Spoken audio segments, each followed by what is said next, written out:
So I'm Luke. I'm the lead developer at Sago Sago. And today I'm going to talk to you guys a little bit about how we build our apps. Not how we create the artwork or how we write the code or how we design the gameplay, but how we get all those things out of Unity and onto devices on multiple platforms for testing and into the app stores. But first, a little bit about us at Sago Sago. We make apps for kids. All of our users are preschoolers, ages 2 to 5. One of our latest apps lets them use hammers, saws, and power tools, because what kid doesn't want to use power tools? It's called Sago Mini Toolbox. Here's the trailer. Sago Mini.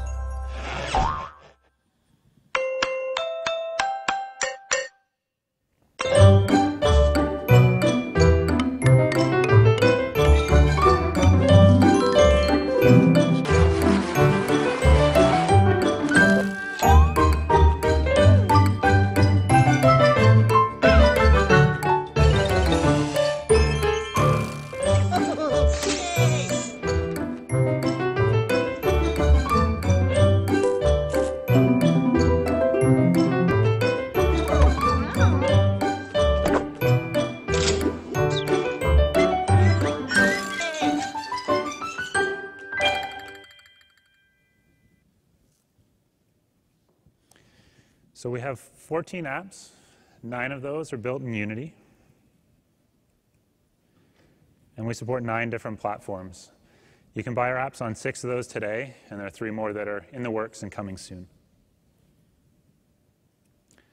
We're just a small studio in Toronto, Canada. We've got 24 people, and 8 of those are developers.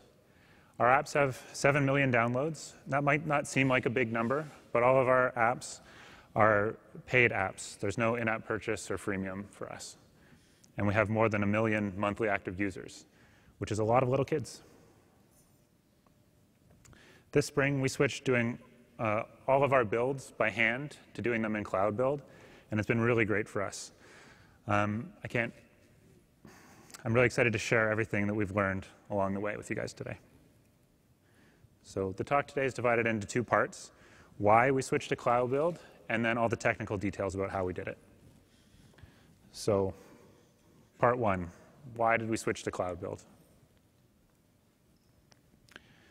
What's wrong with building by hand? Unity's got a build menu, right? What's the problem? When we first started in 2013, it wasn't a problem. We were a smaller team, so sharing a build just meant sharing an iPad around the office. We were only supporting iOS at the time, so we didn't have as many devices to test on. And we were really focused on shipping new apps, so we didn't have a lot of old ones to maintain or port. Fast forward 2 years to 2015. We've got 14 apps on 9 platforms. And if you add up all the different variations, that's about 35 different releases. Our team is bigger. We have multiple platforms, and we have a whole catalog to support.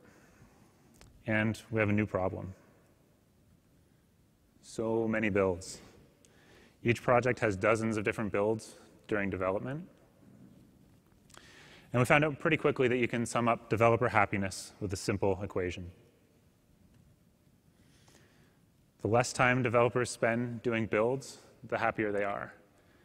And you'll notice that if the number of builds is 0, developer happiness is a number you can't describe with ordinary math. I'm just saying. So why did our developers hate doing builds? Each build means the developer has to stop what they're doing. They have to stash their changes, check out a clean copy of the repo. That might sound like a small thing, but if it happens 2 or 3 times a day, it's a big deal. Your thought process gets interrupted, you lose your train of thought, and it takes a long time to get back to where you were. Each build means the developer has to remember how to do it properly. They have to remember which version of Unity to use to build the app, which version of Xcode that's supposed to be. They have to remember any custom one-off project-specific steps that need to happen for that build to work. And if they can't remember all of that, they have to find documentation or go and ask somebody. Or more realistically, they'll do it wrong and then have to do it again, which takes twice as much time. Each build by hand also means that the developer has to wait. They have to wait For Git to pull the latest version from the repo, they have to wait while Unity imports any new assets. While Unity is doing that, you can't use it. It's totally blocked. Just get the progress bar. They have to wait while Unity builds a project. Again, you can't use Unity, progress bar. They have to wait while Xcode builds the project and archives it, and they have to wait while that build gets uploaded to wherever it needs to go, the App Store, Test Flight, Hockey App. All of these things are pretty small, but each of them requires a click here or a click there, and that stops you from going back to working on whatever it is you were doing before you started making the build. On top of all of that, each developer has to maintain a build environment. They have to have the right version of Unity installed, and if they're working on multiple apps, that means they probably have to have multiple versions of Unity installed. And the same thing for Xcode. They have to have the code signing certificates and the provisioning profiles for each build they want to do, and we all know how much fun that is. So by this spring, we were slowly sinking in a sea of builds. In the future, things were only going to get worse as we added more apps and more platforms. So the bottom line, doing everything by hand wasn't sustainable, and it really wasn't fun. If you notice in what I said there, all of that hinged on the developers. The developers were the bottleneck. Every build we did depended on the developer to make it happen. But what if we could change that? What if anyone on our team could do a build? We talked about a lot of different ideas. The simplest one was to have one or a few build machines in the office dedicated to doing builds. They'd have all the projects checked out, all the versions of Unity, all the provisioning profiles set up and ready to go. A developer could walk over to the machine and start a build, and then go back to what they were doing. It's okay, but the developers still get interrupted. Somebody has to maintain all those build machines, and it only works if you're physically in the office, which isn't great. We also looked at using a continuous integration server like Jenkins. It's better than the build machines in the office. You can click a button, get builds, and you get an email when those are ready to install. We could set it up on our own server so it would work remotely. We could do builds from anywhere. And because it's open source, we could make it do anything that we needed it to. But the deal breaker for us was maintenance. Somebody would have to keep all of that running and secure, especially if it was going to be on a server somewhere. If a new version of Unity or Xcode breaks something, we'd be on the hook to fix it to make sure we could still do all of our builds. Realistically, we'd need a full-time person, or maybe more than one full-time person, to keep all of that running. So neither of these seemed like great options. And that's where Cloud Build comes in. It offers a lot of the features that Jenkins does. We can start builds at the click of a button, get an email when they're ready. It works from anywhere. And even better, it's specifically built around Unity. It's a little less flexible because it's not open source. But the big thing is that we don't have to run it ourselves. Unity maintains the server, a whole bunch of servers actually, which is more than we could do on our own. When a new version of Unity or Xcode comes out, it's their problem to fix it, not ours, which is great.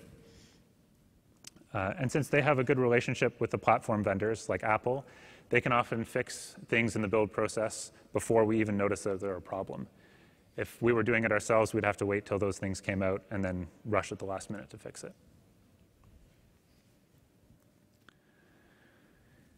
Using Cloud Build, we don't need a full-time person for a build system. We're paying for the Studio subscription plan, which is $100 a month. And that seems incredibly cheap compared to having a full-time person running with it. On top of that, the $100 a month gets us technical support.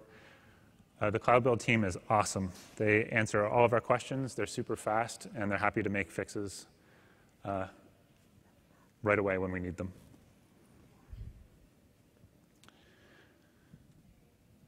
So we're happy to give up some of the flexibility and features that Jenkins could give us to save a lot of time and money and effort using Cloud Build.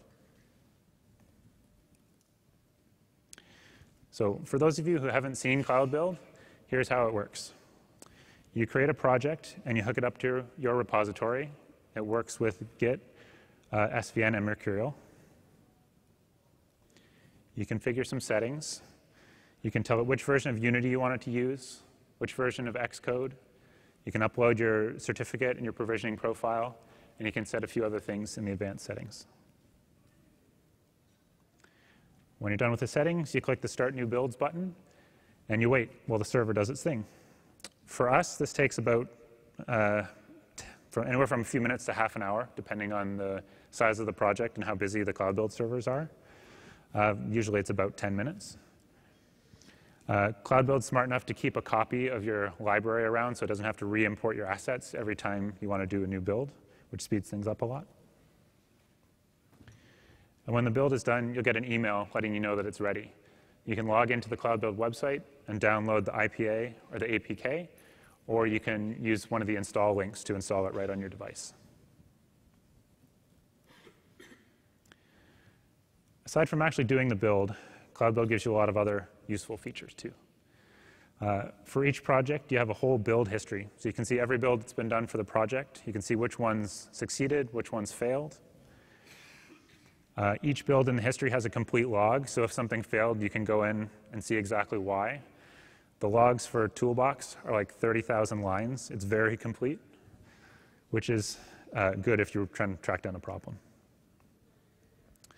Each build in the history also gives you a changes link, so you can see all the commits between the previous build and the latest one, which is great when your project manager comes and asks you, so what's new in this latest build? You can just go in the log. There it is. Cloud Build also shows you where your project settings changed. So if you have build number 30 and it worked and build number 31 broke, you can see in between, oh, somebody changed the Unity version. That's why this build isn't working anymore.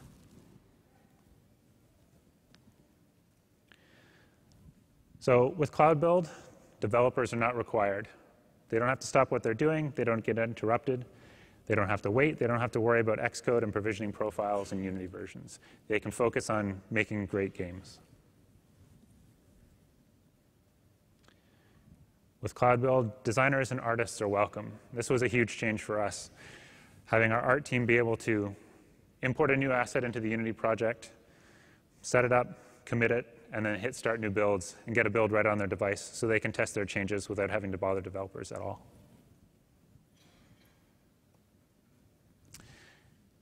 Aside from that, you get a lot more stuff too. It's consistent. You don't have to worry about all the mistakes that can happen when you're doing builds by hand. We're more confident that our builds are going to be correct, and we spend a lot less time in QA worrying if the build broke and more time making sure that our gameplay code works as we expect it to. Cloud Build makes it scalable. There are a few times when we've had to rebuild all of our apps at once.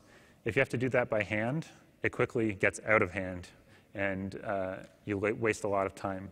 With Cloud Build, we can just go in, click Start New Builds on a whole bunch of projects, and in half an hour, we have a new build for everything. And the best part is that it's sustainable. So adding more apps and more platforms doesn't add a lot of work for us. If we have 5 new apps and 5 new platforms next year, we'll still be able to make all the builds we need to without getting overwhelmed.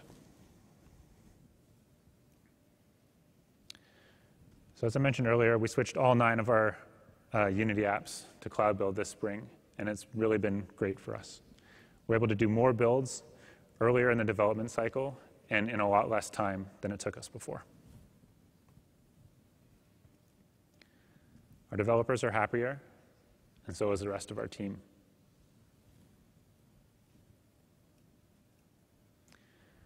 Okay, so that's it for part 1.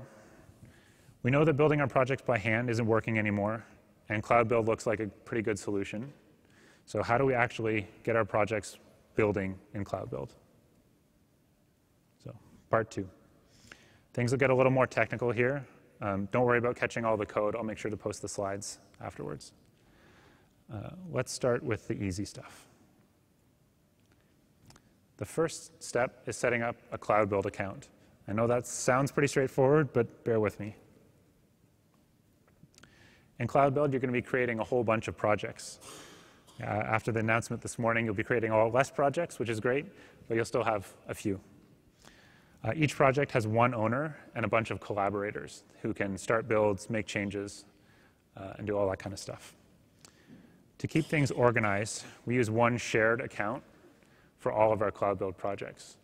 We set up an email address and a Unity account just for this. The reason we did that is so that none of our projects are tied to an individual developer's email address or account, so that as people come and go from our team, we don't lose access to our projects.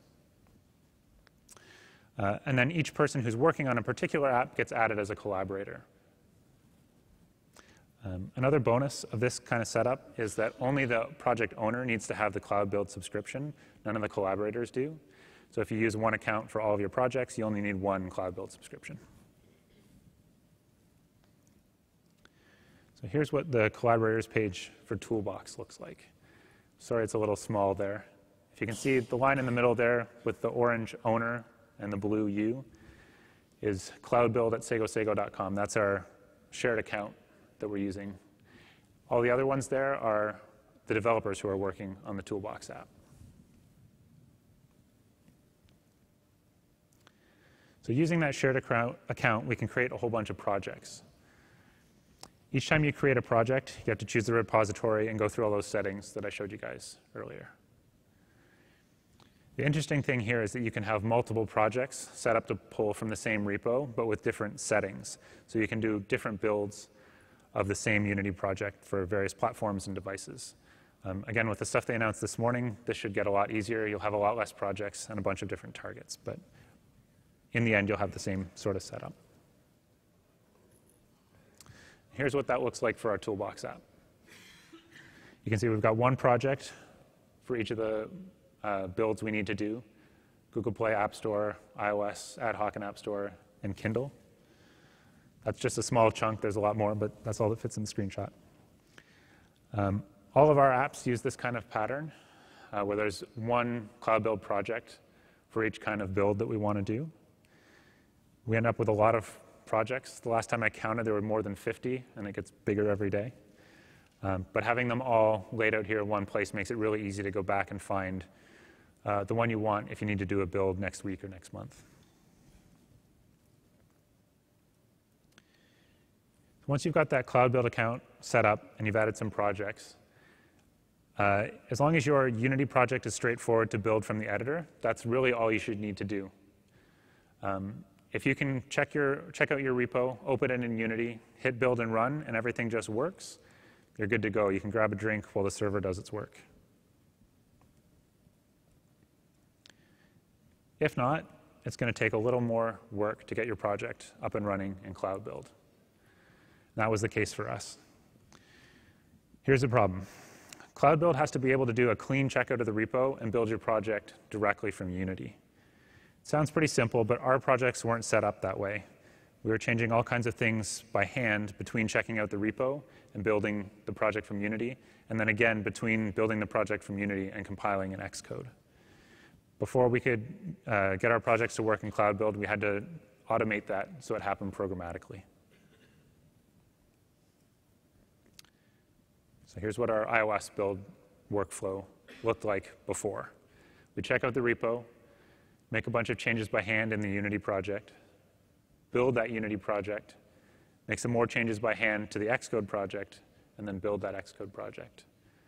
On Android, we didn't have the second two steps, but we still had to make the changes by hand before we built from Unity. And here's the workflow we need to make our projects work in Cloud Build. We're going to go into the Cloud Build website and configure some of the settings and hit that Start New Builds button. Cloud Build's going to check out our repo, and then it's going to call a pre-export callback.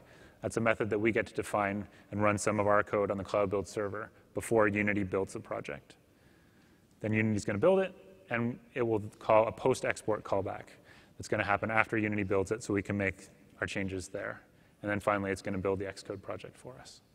Again, on Android, that last step is gone, but you still get the post-export callback. I'm going to go into detail about how that works for Toolbox, but first I'm going to give you a little overview of the settings and the callbacks. So the three Cloud Build features we needed to make this all work are define symbols and the pre and post export methods. These are in the advanced settings in Cloud Build, and until this morning, you had to have the Studio plan in order to get access to them. As of this morning, they're free, so that's great. So define symbols. Most of you guys have probably used the built-in ones that you get in the editor, like Unity editor there. But you can also define your own. You can add them in the project setting, or sorry, in the player settings in the editor, or you can add them in the advanced settings in Cloud Build. Whatever you put into the Cloud Build ones will get appended to whatever you have in your player settings. If you have multiple Cloud Build projects, you can put in different define symbols and use that to customize the build for each one.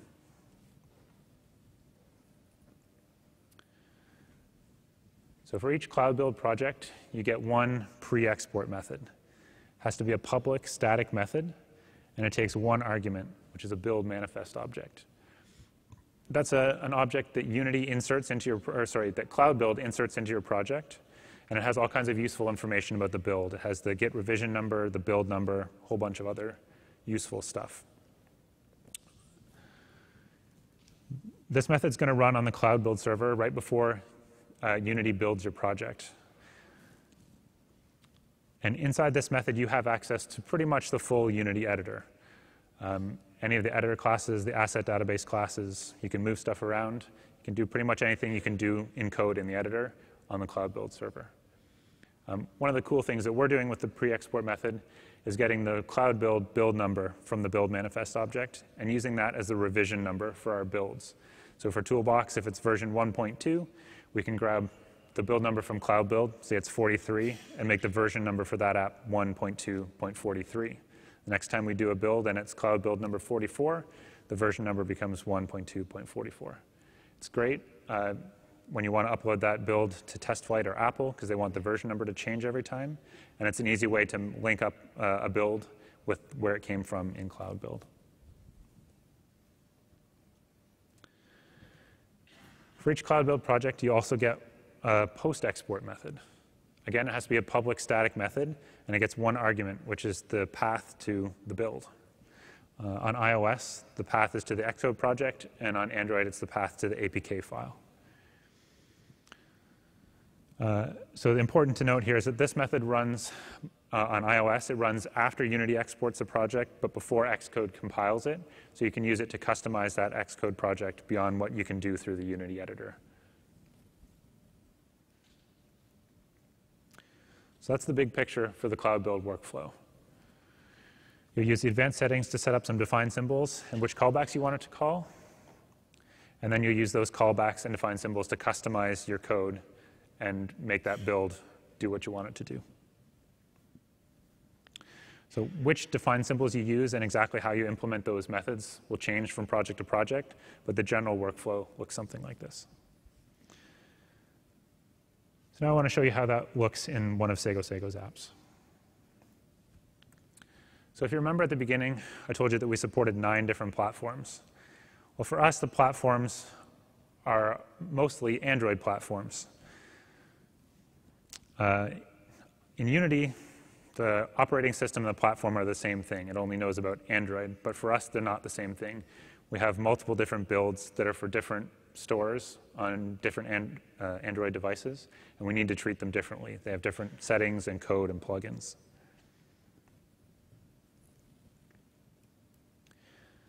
To work around this limitation, we're going to start by creating 2 projects in Cloud Build, one for Google Play and one for Kindle. And we'll give them different define symbols.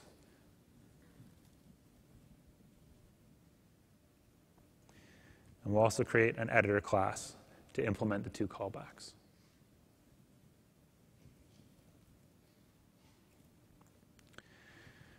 So here's one of the things that's different between our Google Play and Kindle builds.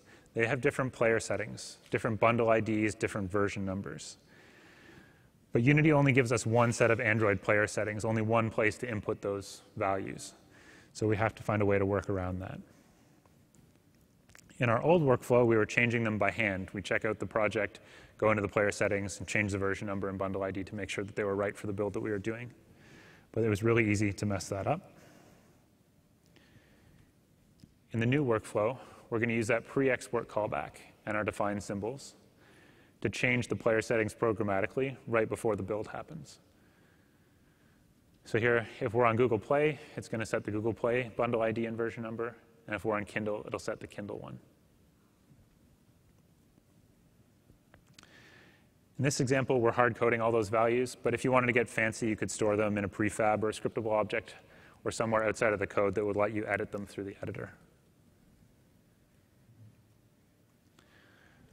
Our Google Play and Kindle builds also need different plugins. So we sell plush toys, like physical stuffed animal versions of some of our characters. And on Amazon, there's a native plugin that lets you show an Amazon store view for buying those stuffed animals. I don't know if that actually ended up making it into our apps, but I know we wrote the code to accommodate it. The problem is that, again, Unity doesn't know about our platforms. It just knows about Android. And it puts whatever is in the plugins Android folder in every Android build. We have to make sure that the Amazon plugin doesn't end up in the Google Play build. In the old workflow, we were doing that by hand, adding and removing the plugins, but we really want to automate that. So to stop Unity from including those plugins in every Android build, we're going to put them in hidden folders. Unity ignores any folder or file that begins with a dot. It won't import them into the project, and it won't include them in any of the builds. And then to make Unity include the ones we do want, we're going to symlink that hidden folder to one that Unity can see. When the symlink gets created, Unity will import it, and it'll get included in the build. And if we remove the symlink, Unity will forget about that folder, and that plugin will go away. You have to be careful with symlinks. If Unity sees the same file twice, it'll get really angry. So you want to make sure that you don't symlink the same hidden folder in two places or anything like that. And you want to make sure that the symlinks don't get committed to the repo. You want to add them to your git ignore file or svn ignore, however you're working with source control. Another benefit of this approach for us, we're still using 4x, is that we can put plugins anywhere in the project. We use Git submodules for a lot of things, and a lot of our Android plugins are part of our submodules. Makes it really tricky to get them into the plugins Android folder without jumping through a lot of hoops. And the symlinks let us keep our plugins in the submodules, but have it show up for Unity in the plugins Android folder where it needs it to be.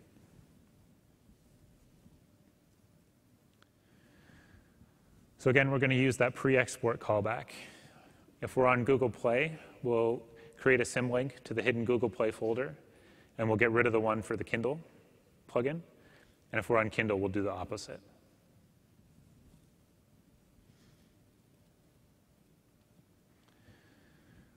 Our Google Play and Kindle builds also need different code. A simple example of this is the More Apps button on our homepage. If somebody buys the app on the Google Play Store, we don't want that More Apps button to send them to the Amazon store, and vice versa.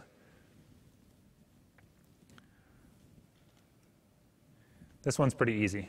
We can just wrap our code in those defined symbols and use the correct URL for each platform. Notice here that we care more about which platform the app was built for, as opposed to the platform that it's running on. There's nothing stopping people from installing the Amazon App Store on any random Android device, and it's really hard to tell which one it's running on just from the hardware. So that's it for Android. We're using the defined symbols and the pre-export callback to customize settings, code, and plugins before Unity does the Android build. So let's take a look at iOS. Our apps integrate a bunch of native iOS plugins. And to do that, we have to add frameworks, resources, change the build settings, and modify the plist. Without those changes, Xcode projects won't compile, linker errors, and if your project has any native iOS plugins, you're probably pretty familiar with this. Doing things the old way, we were doing all of that by hand. Every time Unity spit out the Xcode project, we'd go in and add the frameworks again, change the build settings. It was really tedious. To automate them for cloud build, we need a way to modify the Xcode project programmatically. Fortunately, Unity's solved that problem for us with their Xcode Manipulation Api. It's an open source framework. If you're on 4x, you can download it from Bitbucket, and if you're on 5x, it's already there for you. So for iOS, we'll implement this in our post-export method. We'll check if we're on iOS, and then we'll use Xcode Manipulation Api to read the project, make all of our changes, and then write the project back out to disk. Here's what that add resources method looks like. We'll ask the project for the name of the target. We'll add a custom resource bundle to it, and we'll add our custom framework to it. Notice here we're doing two things. We're adding the file to the build. That adds the files to the Xcode project. And then we're adding the file to the target. That's like checking off the checkbox to say I want this resource to be included in this target in Xcode.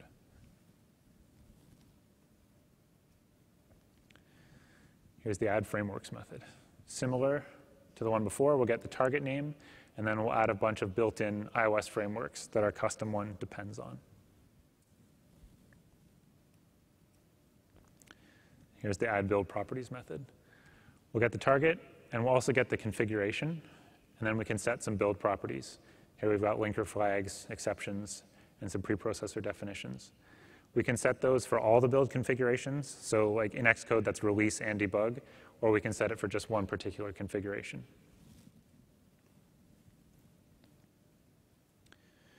So we also need to modify that plist programmatically. We're doing this using an open source library called plist.cs. Xcode Manipulation Api comes with a plist parser. Plist.cs is just a little bit easier to use. Doesn't matter, anything that can read and write plist files will do the job. With plist.cs, again in our post-export method, when we're on iOS, we'll read the plist, add a key and some settings, and then save it back out to disk. Here we're adding a URL scheme for the Toolbox app.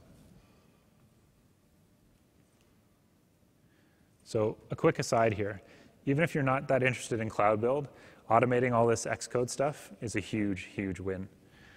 Doing it the old way, every time a new version of Unity came out and the Xcode project template changed slightly, we'd have to rebuild all of our app's Xcode projects by hand, which took a lot of time. We had a handy guide with 19 steps, and with a little bit of practice, you could do it in under an hour. But last year, when iOS 8 came out, we had some layout bugs on our title screen, and I had to rebuild all of the apps at the same time. It took me like a week. It was awful. So if you're doing stuff on iOS, check out Xcode Manipulation API. Do yourself a favor. It's awesome.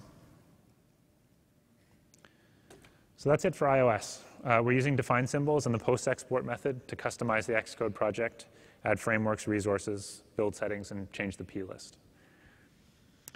At this point, we've automated everything that we were doing by hand, and it'll work in cloud build. We could stop here, but there are a few more things we can do to make our lives easier.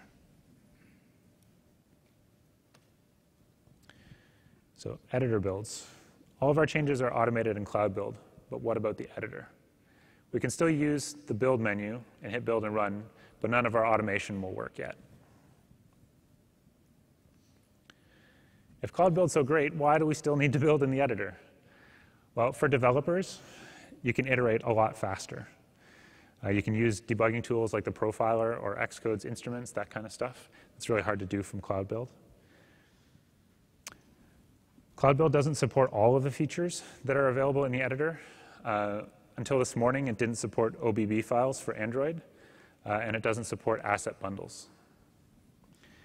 And the big thing for us is that we want to make sure that we can still do our builds locally when cloud build isn't available, or if there's a bug or something else we want to work around.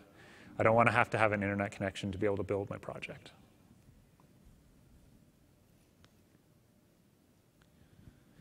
So the goal for our editor workflow is to match the cloud build workflow as closely as possible. We want to be able to reuse those pre-export and post-export callbacks so that we can be sure our builds are pretty much identical, whether they come from the editor or from cloud build. Cloud build is a couple of things, switching the platform and starting the builds that we're going to have to implement ourselves in the editor, but those last 4 steps are exactly the same. So the first thing we need to implement in the editor is a way of switching platforms. In Cloud Build, when you hit the Start New Builds button, it's going to check out your repo, and you're implicitly choosing which platform you want to be on. You're choosing whether you're building for iOS or Android, and Cloud Build's going to inject those define symbols into the project for you. In the editor, we have to do that ourselves, and we're going to do it using a menu item. So here's our menu item for switching to Google Play. And Kindle One looks pretty much the same.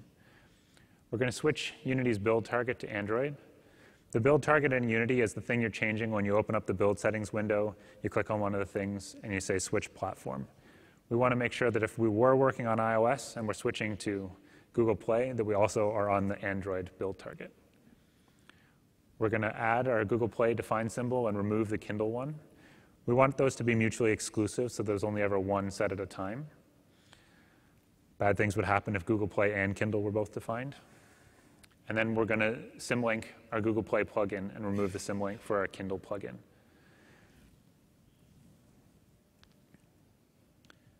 And here's the one for switching to iOS. Again, pretty similar.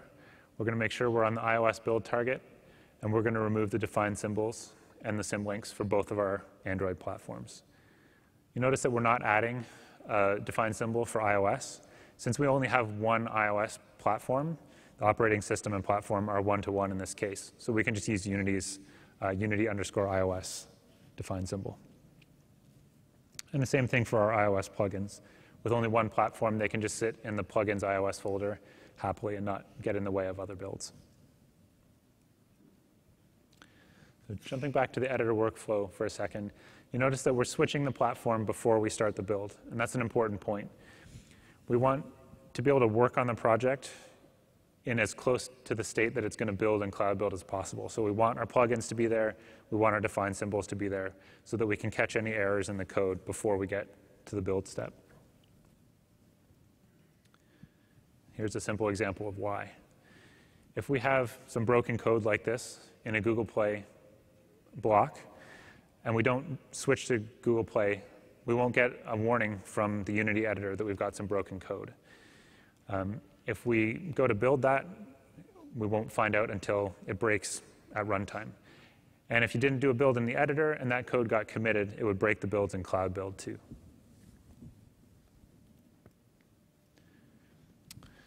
So the other thing we need to implement in the editor is a way to actually start the build.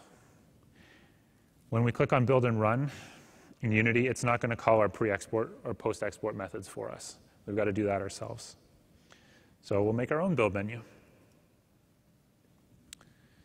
Here's a menu item for doing a Google Play build.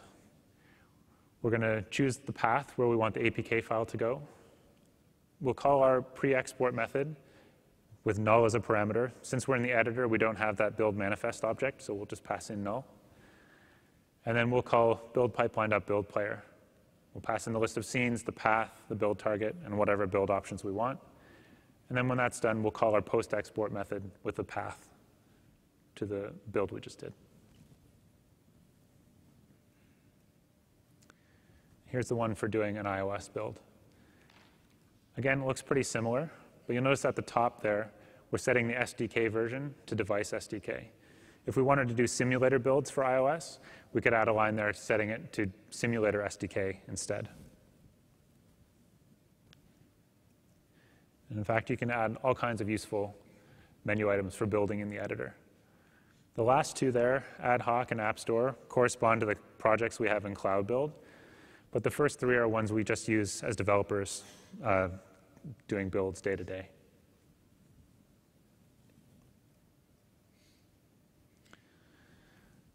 So far, all the examples I've showed you have had stuff hard-coded in those pre-export and post-export methods. That makes the examples a lot simpler. But if you have multiple apps like we do, you probably want to think about building it in a little more scalable and reusable way. So if you remember our Toolbox Builder class, right now it knows all about the shared build code, all the stuff that needs to happen for every iOS app we do or every Google Play app we do. And it also knows about the stuff that's specific to just Toolbox.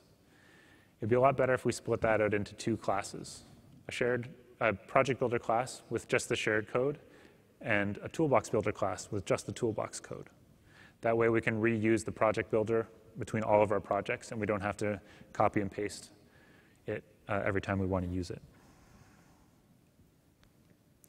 The really cool thing, sorry, back up for a second. So what we want to happen is we want the project builder to run the shared code and then provide hooks to let the toolbox builder class run whatever code it needs to at the right point in the build process. And the really cool thing about that is how the hooks work. So we're using editor hooks to do this. This is a term I came up with. I don't know what it's really called, but that's what I'm calling it. So at the top, we have an on-platform activated attribute. We're going to use that attribute to tag all the methods we want as callbacks. So the bottom two lines there are my callback and other callback tagged with the on-platform activated attribute. We want those two methods to run whenever we switch platforms in the editor. And then using reflection, we can search all of the code in our project for any method tagged with that attribute. Don't worry about getting all of this. The bold line there is the important part. We're searching for on-platform activated attribute. And then every method that's tagged with that, we're going to invoke that method. If you guys have used the post-process build attribute in Udemy, that's exactly how it works. So if we go back to our switch to Google Play method where we're changing platforms again, you can see we've got hard-coded symlinks to where our plugins live. If we have multiple projects sharing our project builder class, those hard-coded paths are going to be a problem. Maybe different projects have different plugins or have them in a different place. So we're going to remove the hard-coded symlinks and let the Toolbox builder class add them in the on-platform activated hook. So here's our Toolbox specific method for adding the Google Play plugins. At the top there, it's tagged with the on-platform activated attribute. And then we're using our define symbols to add and remove the Google Play plugins. We've got the generic Google Play one and one that's specific to just Toolbox. That would be a real pain in the butt if everything was hard-coded in our project builder class.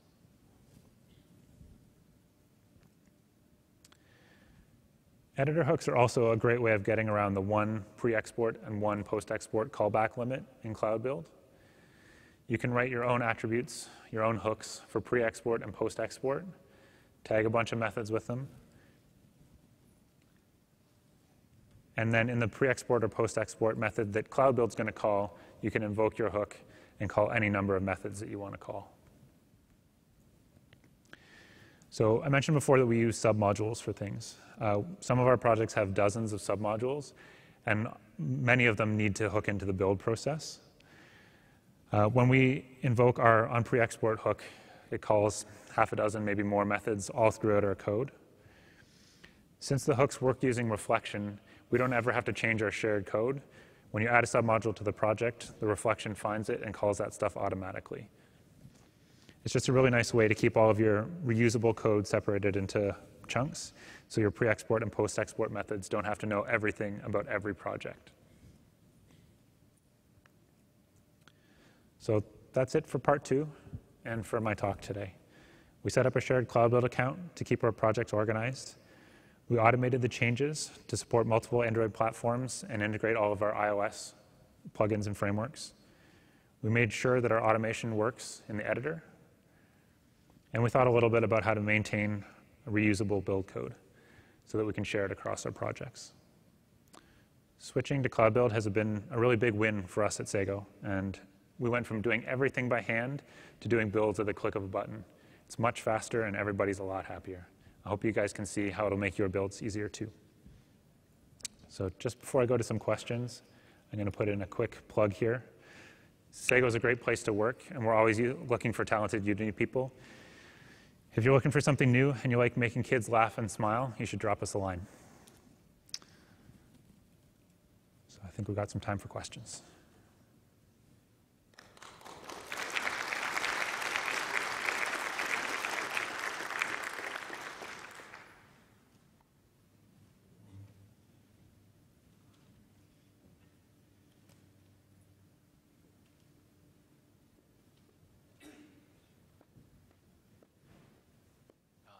Thank you for the presentation.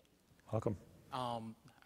We are using Jenkins, Mm-hmm. and wonder if you have done any performance comparison between Jenkins and a Cloud Build. I haven't at all. We kind of looked at Jenkins early on.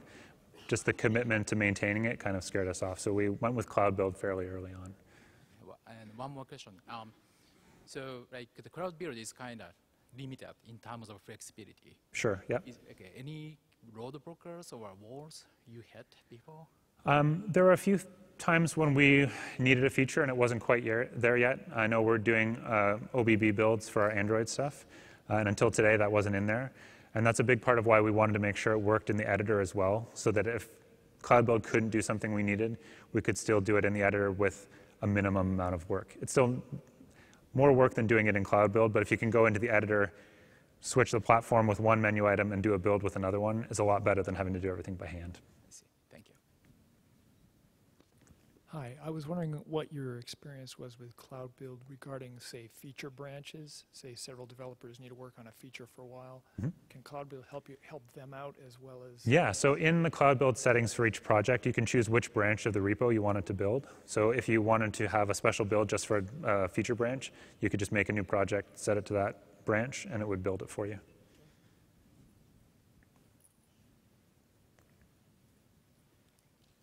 Anybody else? Okay, thanks guys.